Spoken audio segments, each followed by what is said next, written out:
I've got a little glass tonight. It's not my hands haven't grown that much. It's a smaller glass. It's not really a rocks glass. I don't even know what this size is, to tell you the truth. Good evening to you. It is Tuesday, April 15th at 9:36 p.m. An unusual nightcast. I thought I'd call it a nightcast because I've been so bad at calling it being a quick cast. I've been trying to rename it. Maybe this is a good way to go.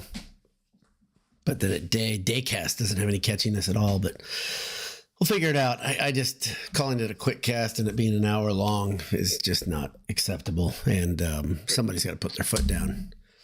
All right. Hope you're doing well. Hope your evening's good. I see there are a couple of you have tuned in, so you're as bored as I am.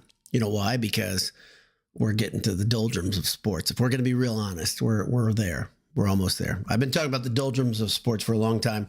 There are a couple things that after college basketball season's over, for me, the Masters is a great lily pad. And then, of course, Indy 500. And I love IndyCar racing, but some of the races, like generally the street circuits are pretty bad, but the Long Beach is always good, the one that was this last weekend. But maybe I'll talk a little bit about IndyCar racing this off season. I don't know. That never brings all the boys to the yard. Today I'm going to talk. A lot of people have been talking and writing and about Braden Smith coming back. Huge deal. I got to tell you, made me happy, made my day when I heard it. Was that yesterday, right? Was it yesterday or I don't know. It was yesterday. I think it was yesterday. It was yesterday. But I didn't react quickly. Why? Nothing changes. If I act quickly, nothing changes. I'm going to talk a little bit about everything surrounding Braden Smith. It's not just Braden Smith. There's more going on. By the way, I just saw a commercial for a horror movie where it looked like something crawled into the woman's face, and it was disgusting. Almost knocked me off my game completely. Before I get too much deeper into this excellent content, let me thank the people that make some of the best Purdue gear around, Home Field Apparel. Head over to homefieldapparel.com, enter Boiled25 at checkout, get 15% off your first order. And also, when you're at Mackey Arena and you've just enjoyed an excellent game, one of the many Purdue victories at Mackey Arena, or you're at Ross-Ade and you're watching the newly revamped, the rebuilt Purdue football boilers. You leave Ross-Ade and you head towards the fire station. When you get down that fire station, look left and you're going to see the blue lights. You're going to go inside. You see AJ's. This place is great. And the people are great. And you haven't heard me say it. You haven't been around here very long, but I love the joint. Love the ownership. Love the people that work there. Love the food. Have yourself a pint. If it's game day, you get a Boiled Sports Magnet on the bottom of your pint. I generally get root beer when I go there. I think I like the root beer quite a bit. I'm not a big beer drinker, but I do like the brown liquors. So, but have an appetizer. Have a Italian style beef, a burgers, beef, beer. That's AJ's. EatAJ's.com. AJ's by the fire station. All right. So, Braden Smith coming back to Purdue is really part of a much bigger picture, right? Like I said, extremely excited about this. Do I think Braden Smith showed some loyalty in his decision to stay at Purdue? Yeah, I think he showed a lot. I've been hearing about from very, very good sources, very, very good sources. Since February, Braden has had people just throwing money his direction. Offers that are absurd. And when he was named Big Ten Player of the Year, the offers ratcheted up. More of them came his way. More money came his way. And yet he still stayed at Purdue. Now, did Purdue match the offers out there? I would think not. If I were a betting man, I would think not. And that is more impressive to me about Braden Smith and his family and all of his counsel,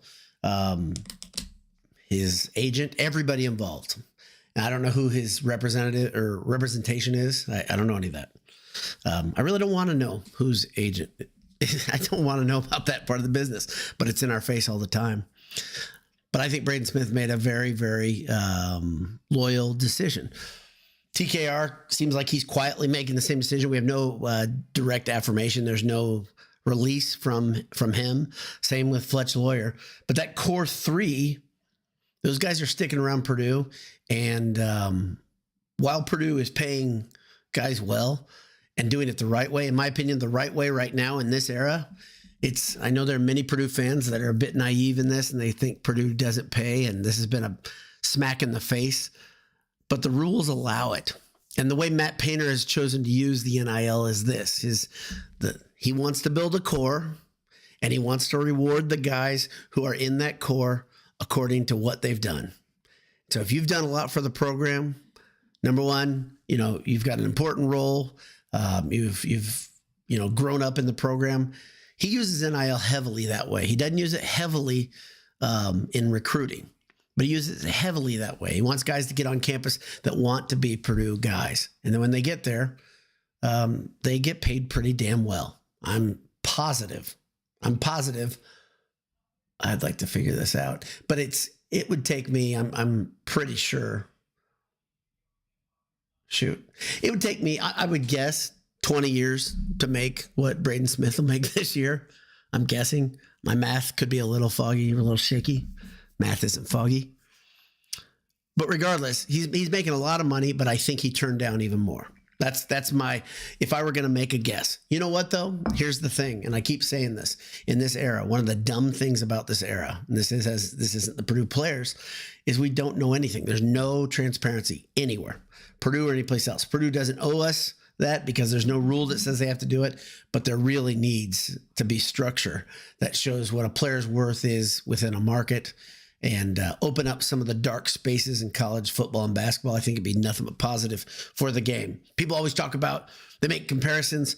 Well, this is pro basketball. Look at the NFL, free agency, blah, blah. No, like I keep saying, it's much worse. It's much worse. We see a bright version of it this week. We see that Braden Smith's staying, and that's awesome. But the fact that guys are perpetual free agents, you saw down at Tennessee, which is ironic. Tennessee really fought hard to make sure that they could use NIL for whatever the hell they wanted to and do whatever the hell they wanted, Tennessee. And they sued the NCAA, and the NCAA backed down quite quickly.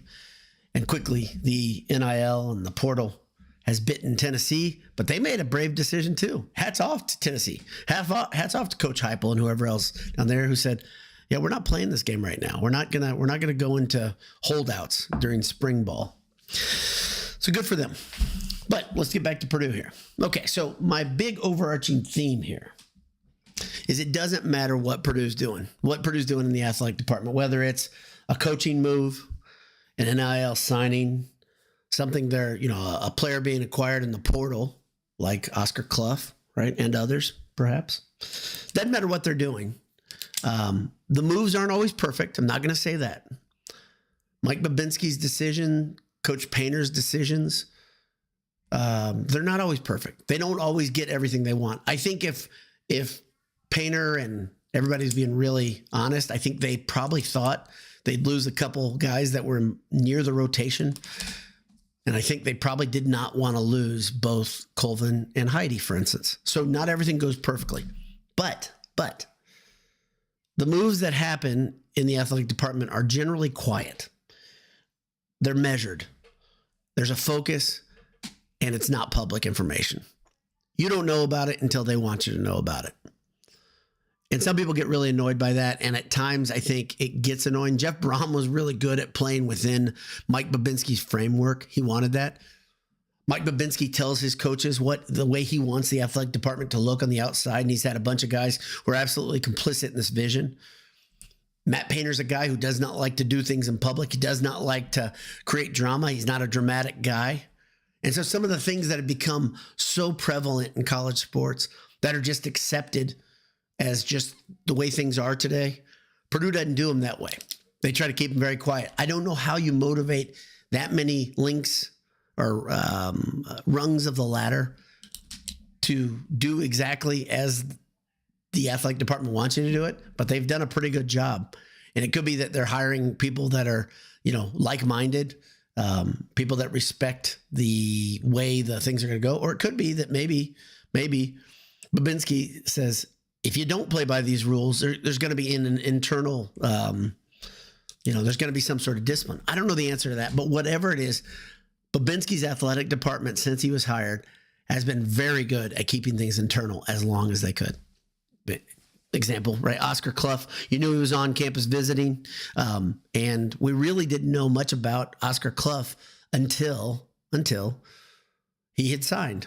Obviously, your pal Boiler Dowd and LBD were all over the name Oscar Clough a month and a half ago, as we thought this would be a great addition to Purdue's basketball team, because we knew Purdue was going to need to fortify the lineup regardless of who left. If everybody came back, Purdue was still going to need to fortify the roster. The loss of Caleb First meant they were losing a starter.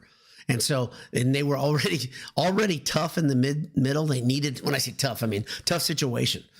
Purdue was already undersized. Purdue was already having a hard time protecting the rim. Purdue was already having a hard time rebounding the ball consistently, especially before the NCAA tournament. And so my son and I said, Purdue needs an enforcer, they need a rebounder. Oscar Clough, look, he's here. And so now there's another name that's it sounds like it's nearly a done deal, but we don't know. We don't know if it's a done deal. There are sources in Israel on the Twitter machine that are telling you it's pretty much over, and Omer Mayer is going to come to Purdue, but we don't have anything factual yet, and neither does anybody else. That's the other thing. I keep saying this over and over. I said this to a couple friends of mine, and I'm glad that they had more confidence in the Braden Smith situation than I did. I had very little confidence in it. Not because I dislike Braden Smith or didn't believe in him, because I don't know all the moving parts. I keep saying that to people. I don't understand what's happening behind closed doors with players, with kids, with families. I don't know who the counsel is. I keep saying the crazy uncle matters, right? And we've seen a couple examples of this where a Purdue player has taken a hard turn and just, he's gone. He bolts. And you're like, that guy? Can't believe that guy, right? And it stung Purdue fans pretty badly. We felt it. And so for that reason, until it's a done deal, until we get past the part the portal's open, or until somebody comes public with their acknowledgement or announcement that they're coming back and they're staying, I just don't believe it anymore. I've lost a lot of faith in the way old things happen. So I'm glad he's back, obviously. Super pleased. If you never wavered, you're a bigger man than I, because you were doing it by guessing, though. If we're just being real frank, you absolutely were doing it by guessing. And I didn't say he was going to leave. I said there was a possibility he was going to leave, right? And so I start softening that blow mentally by saying, okay, I'm going to just move back and just, all right, none of this is in my control, so let's hope good things happen. I don't believe in crossing your fingers or any of that crap, but out of my control, so nothing I can do about it. But the big thing I look at is Purdue, things are lining up pretty damn well for next year. This is all by design, meaning Bobinski and Painter and the collective have done such a good job handling their business quietly. The collective is another rung in that chain, right? Don't talk about it enough, because I don't love the collective. I don't love this era of college sports, but Purdue's collective handles it as well as anybody. Full stop. They've done a great job. Great job. They've raised funds. They've paid the right guys. They've done things within the rules. They haven't made an ass out of Purdue collectively. That all matters to me. So good to see. Good to see. So a couple of you guys are on live. A couple of you girls are on live, Hope. Like to open the floor a little bit, see what's going on. Chris Harder's here. Look at that. Hey, brother. How are you? Andrew says, need to be in verse. Says, there's our guy, Boiler Dowd. Thank you. Good to see you as well. Ted Berkey, good evening. Hammer up, Boiler down. Look at that. Something just fall out of the mouth. But hammer up, Boiler down says, it's way too early. It's way too early season. Yeah. It's way too early to start making predictions of what's going to happen next year. But I can tell you, if things go through and there's an official announcement soon, Purdue is going to have the deepest, most talented roster I've seen in my 49 years of life, and my conscious, let's call it 43 years really understanding Purdue sports. 43, 42 maybe, be fair. I don't remember a lot before that. So for me, that's pretty special. Some of you guys are older than me. Many of you guys are younger than me out there. Tell me what you think. If the newly bolstered Purdue lineup with the big three coming back, with Oscar Clough coming back, with the all those freshmen who, I mean, I'm excited. I'm excited to see a lot of these guys grow into new roles. By the way, I came up with a new term, not a new term, but what I called this last year's team. It took me till the end of the season to do it because it wasn't a rebuild. All year was a regroup. What about that? A regroup. That's what this team was. That team was. It's over because members are gone. 3 members of that team are already gone, right? It's wild. Things move pretty quickly. But last year's regroup was a pretty damn good season as Purdue got ready as they, I don't want to say reloaded because they stayed pretty loaded, but everybody got used to new roles and they transitioned to what is coming this year, which if you've been on here, I've been pointing at it for a long time. So Jarvista says, always a great night when we get a live stream. Thanks for being here. Appreciate that. Kind words. Kevin in Albuquerque says, Smokecast. Do I need a gar here? We need to do that gar and bourbon. It's a dribble glass. It's really not. It's very clumsy. All right. Greg Mitchell says hello. Go Fredo. Yep. Jarvis understands the coverage from our friends in Israel, who there was a translation, and they say it's based on pronunciation. I'm told it's almost like pinyin in some, is it pinyin in the Far East, where they translate, I think, is that Chinese into English? I think that's right. And it doesn't make really one-to-one sense. It's the same thing here with Hebrew in that it's not really translating the words. It's translating some of the signs, especially a institution like Purdue. Purdue, the sound sounds a bit like Fredo. So Fredo, go Fredo, hammer down, Fredo you.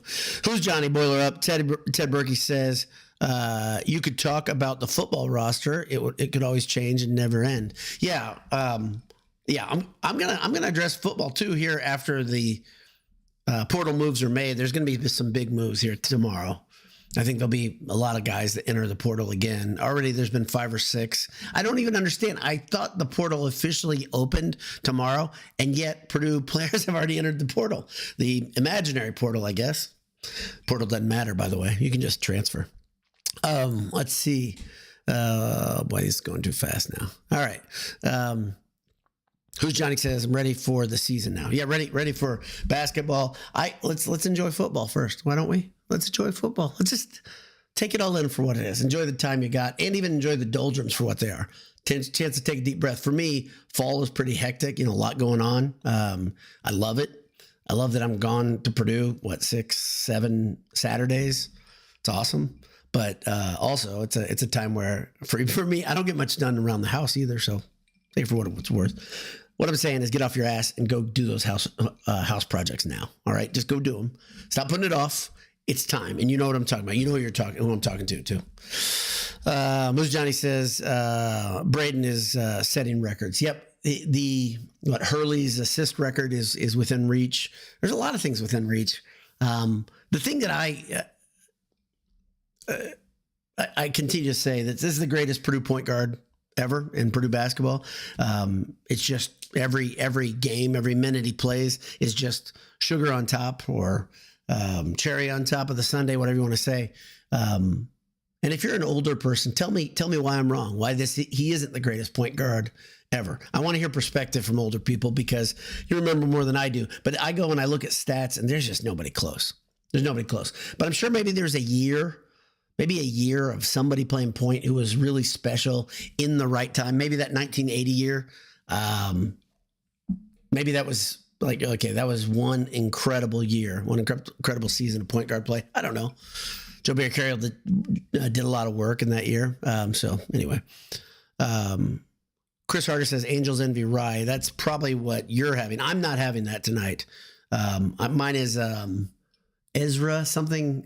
Ezra something begins with a B, and it's a 113 proof. It's good bourbon. It's a couple years old, so it's good stuff. But I'm right down at the end of that bottle, so I wanted to get it done.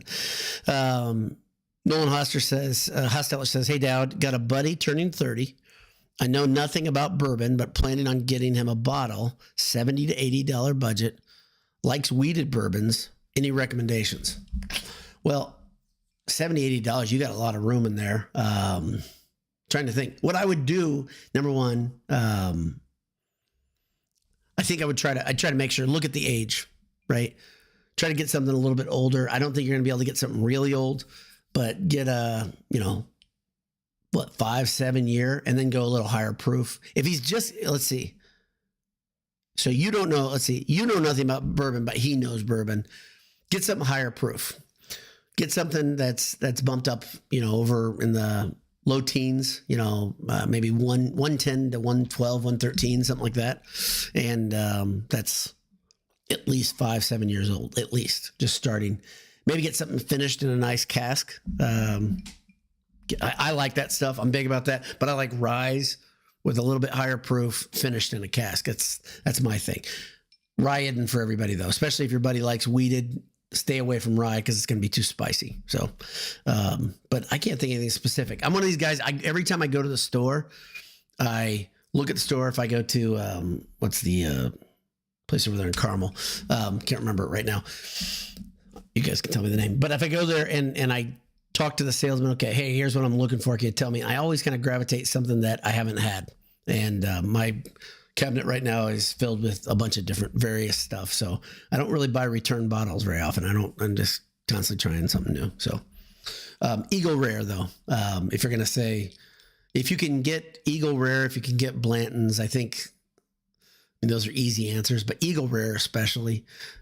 If you can get anything that's a barrel pick, that's another one. Go to a liquor store. It's a decent liquor store. Ask them where the barrel picks are. So, all right. I don't think anybody liked me talking about bourbon last summer, but I appreciate you asking the question.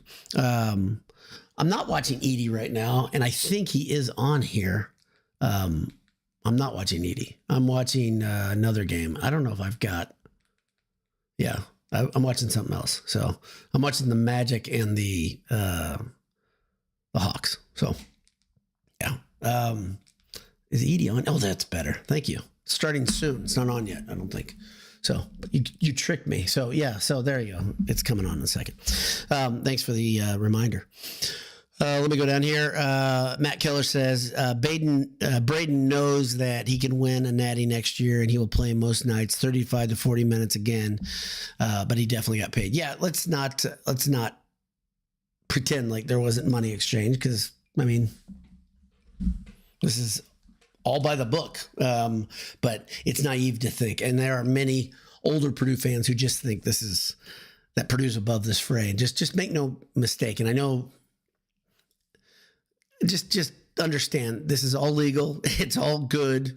The way Purdue is handling it on the basketball side, it's as good as it gets right now, honestly. So let's see.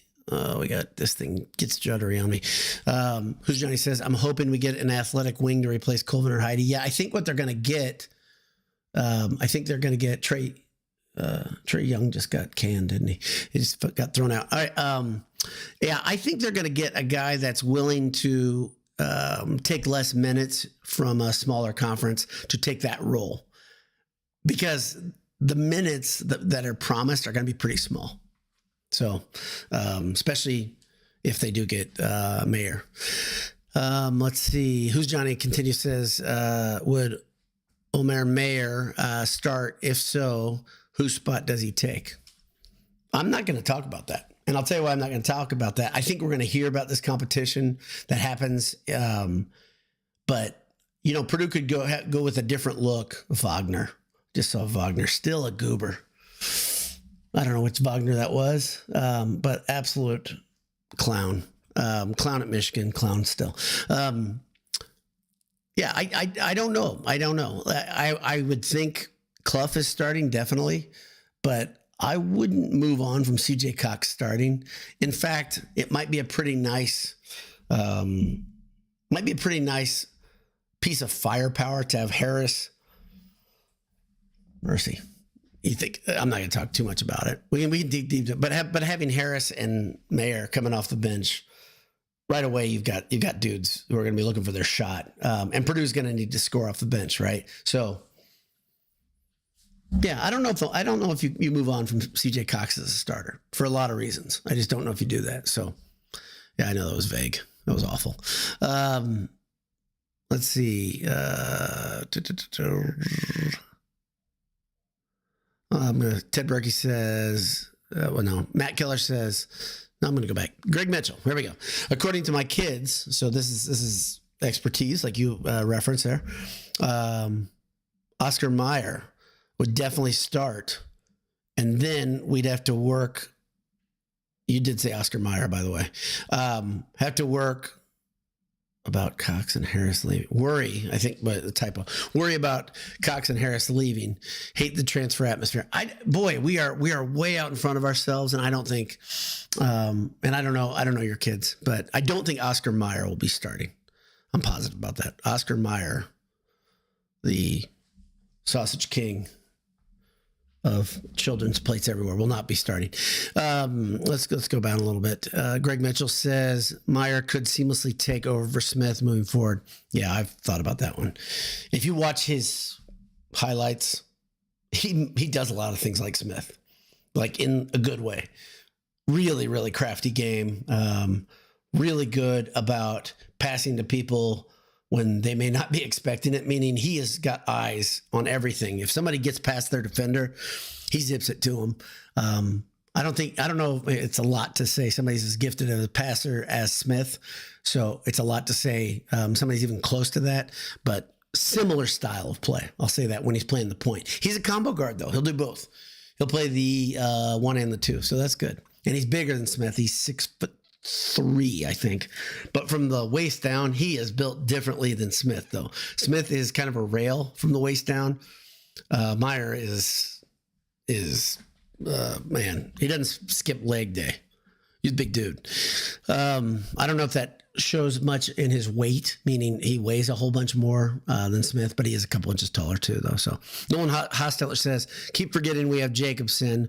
Hope he's been hitting the weights. Yeah, I think it's funny what we do as fans. We kind of mentally, you're not forgetting. You just kind of shift your gaze a little bit because it doesn't do you any good to think about how good it would have been if Dan Jacobson would have been playing, right? So I don't know if he's comfortable with me calling him Dan, but I'm calling him Dan tonight. But Daniel Jacobson's going to be an important piece of this puzzle. And Purdue's front court is going to be absolutely monstrous. And their back court is going to be absolutely monstrous. I mean, you're going to go 10, 11 deep where you've got a lot of guys with a lot of skill. So a lot of fun coming. Mo P says, one thing that has stuck with me is Painter saying that this past year's team wasn't physical enough. Absolutely. I need that as much as they need anything. Next season is going to be so much fun. Yeah. And I think that's one thing where Clough is going to make a huge difference right away. His physicality is going to make a big difference. And the way he just has a nose for the ball. Big deal. It's a big deal. Purdue needs to clean the glass. Mo P says he's enjoying Peerless Toasted tonight. That's a good one. It's a good one. Hashtag Fredo. Joe Inslee says one more week until the portal closes. Is that right? It's what, 22nd? That's right. April 22nd. So a week from tonight. You can all pop the bubs that night because it's closed for a minute. I mean, it keeps opening back up. Need to be in verse says, I wonder if Jack Benner at 6'5" will solve some wing problems. I've heard he's really impressive. He is really impressive. And he's a guy that people have said who haven't watched his highlights or haven't seen him in person think he's just Fletch Lawyer. He's not. He's not Fletch Lawyer. He's more physical. He's bigger. He's more aggressive around the rim. He's a dead-eye shooter, though. He's going to be really good. And I'm excited to see Jack Benner play. I think everybody should be. And that's the thing. If Purdue doesn't get a crusty old veteran out of the Ivy League, for instance, a Boudreaux type of guy, but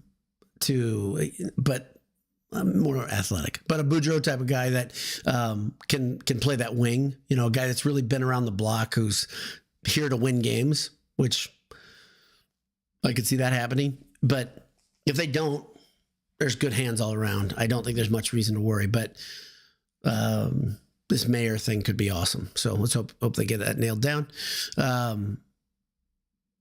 Who's Johnny says, Braden, if we win the Natty, he will be the best Purdue ever. Yes, even better than Edie. I absolutely think that if Purdue wins the national championship, whoever is on that team, obviously they all go up a rung, right? Everybody thinks higher about him. Everybody does. And since Braden Smith is already one of the greatest Purdue basketball players ever, would you say top 10? Would you say top 5? That's up to you. But he is already up there, right? Winning the national title. And obviously it's a team game. A lot of things goes into that. I think he gets in that discussion. You know, you get there with Mountain, Edie, Robinson. You get right up there. No doubt about it. So Pierce Moberg says, is this the best Purdue roster on paper program history? I think it is. Anticipating a certain prospect who's supposed to commit soon, but isn't official. Yes, that certain prospect, I haven't pulled punches today. I think it's the first time that I've started talking about him by name on this show, just because I feel like it's getting smoky. It's getting really smoky. There are lots of people talking about him now, and it's international. So I feel a little bit better about it than I did days ago. I don't like rumors, but I like it when something gets closer and closer. I think we can feel more confident. Joe Hensley says, if Benter isn't great, why else would Heidi and Colvin transfer? It's a good question. Maybe they were feeling the heat. I don't understand why basketball players don't want to compete for a role. So it's just me. Let's see. Greg Mitchell says, Clough and Jacobson would give us a weird, awesome 1-2 punch of physicality and finesse. Yeah, it's like I've compared it to bringing in having a backup running back, you know, the thunder and lightning idea. And I think that's it, right? You've got a guy with tremendous hands. He runs the court so well for somebody who's 7'4". He's very, very skilled and can pop out and hit threes and very smooth. But at the same time, he's not going to want to body up on people like Clough is. Clough is going to bang on people. And yeah, that's a really cool combo. That'll be a lot of fun. Who's Johnny's got Knob Creek on in the glass tonight. Very, very good. That's a good buy. It's a solid buy. And Knob Creek has a lot of different products. To me, the just plain old Knob Creek is like an excellent sipper, right? No brainer, but it doesn't have a ton of character, right? So if you get into the stuff where you like a little more oak or you like a little more spice, Knob Creek isn't probably going to be it for you. But for just sipping on ice, or if you're going neat, not bad. Matt Keller says, wow, if the Mayor kid does come and no one else transfers, Painter will have his hands full of guys for playing time and what lineup works best. He'll have his hands full for who he chooses, right? That's what you're saying. And yeah, absolutely. So, yeah, Edie has not started yet. I think they're delaying the tip off of that until this Magic game is over. Magic are in a laugher right now. But Boiler Man, oh, he's talking to somebody else. Yeah, okay. Hammer Up Boiler Down says, I think Edie has so many starts because they need him for the tip. I think Edie has so many starts because they need him for the tip. Oh, tip off, yeah. I think Edie starts a lot because he's an important player to that team. I think he's an important player to that organization. I think the management sees him as important. Obviously, his role increased when the coach got canned, but he creates major matchup problems. So any given night, the thing that the Grizzlies have, man, they got athletes all over the court. And so if you have a team that doesn't have an answer to a big man, you can bring him in for something that is unstoppable, obviously. If they do have a big man and he's a stiff, Edie can make him look stupid. But Edie struggled a little bit versus kind of the wily veteran big men in the league so far. And so that's learning curve, and he's doing great though as a whole. So a lot of people say he should be in China right now playing. What they say, learn how to speak Chinese, right? So learn how to speak Mandarin was the stupid ass joke that people were telling as they were positive he wasn't going to make the league or wash out early. So you can't give it back in those people's faces enough, in my opinion. So let's keep going out. Kevin Albuquerque says lineup as possible. can be big up front with multiple sharpshooters, really good changes of pace. Purdue's going to have shooting all over. This one thing at Painter has really valued the last couple of years. Obviously, he wants guys that can score from all over the court. The only one is the question mark right now. I mean, even if you include TKR, the only one that is questionable from 3 is Clough because it's an incomplete data set. He only shot 7 times from deep last year, but he looks pretty good. Looks comfortable out there when he does it. So, let's see if there's anybody down here. Well, no, good conversation, but needed to be in verse. Mentioned somebody named Anish. He says Anish had a good thought on Twitter. These are the good old days of Purdue basketball. Yeah, that's something we started talking about. Anish and Jay and I started talking about that. I think it was a year ago. And I started calling it the golden era. They're about to tip now. On this end, maybe if you're not streaming, maybe you've already done it, and that's why you talked about ED tipping off. Oh goodness! Not did he already get a foul before? Jackass. Yeah, but yeah, this is the golden era. This is the good old days. This is whatever you want to call it, and he's right. So absolutely.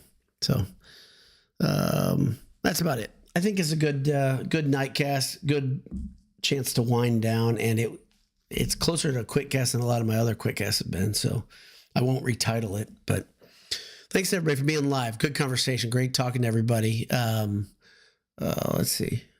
Nothing I missed here, I don't think. No. So thank you to you guys, and